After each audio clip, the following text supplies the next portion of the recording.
Let's bring in Hyma Moore and Justin Wallin. Hyma formerly served as the director for the office of the DNC chair.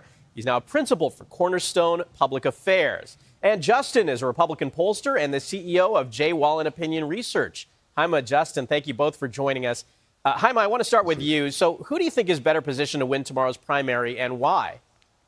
Michael, good to see you. Look, I think we've all seen over the past few months that this has been a very energetic primary.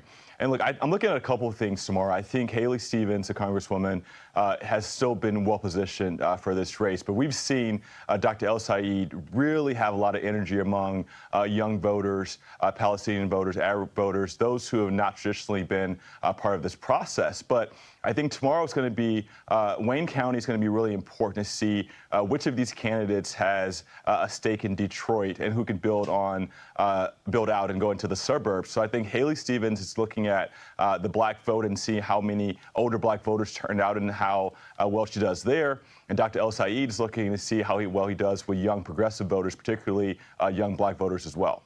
And Justin, Mike Rogers told CBS News he has no preference on which candidate he faces in November, but shouldn't he, especially because he's not just going up against the Democrat, but he's also facing President Trump's lackluster approval ratings? Oh, he definitely has an opinion about this, and he certainly prefers El-Sayed. It would be a difficult race against Stevens. I mean, this is a state that Trump won, but won very, very, very closely. And now President Trump's approval ratings are, by all intents and measures, in the tank. So this is a tight race. If it's between two kind of like-looking folks, I think the bar would go towards Stevens versus Rogers.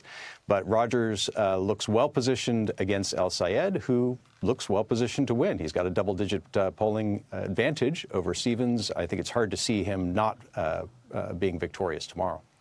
There's something else I wanted to discuss. Yesterday, HHS Secretary Robert F. Kennedy Jr.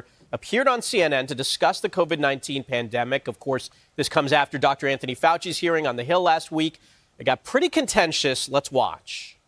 Again, I really want to move on, but yeah, you were saying you were yes, I were do. part of the problem. No, I wasn't part of the problem. There was absolute press malpractice. You weren't allowing your Mr. job, Secretary, your job is a fierce skepticism toward authority.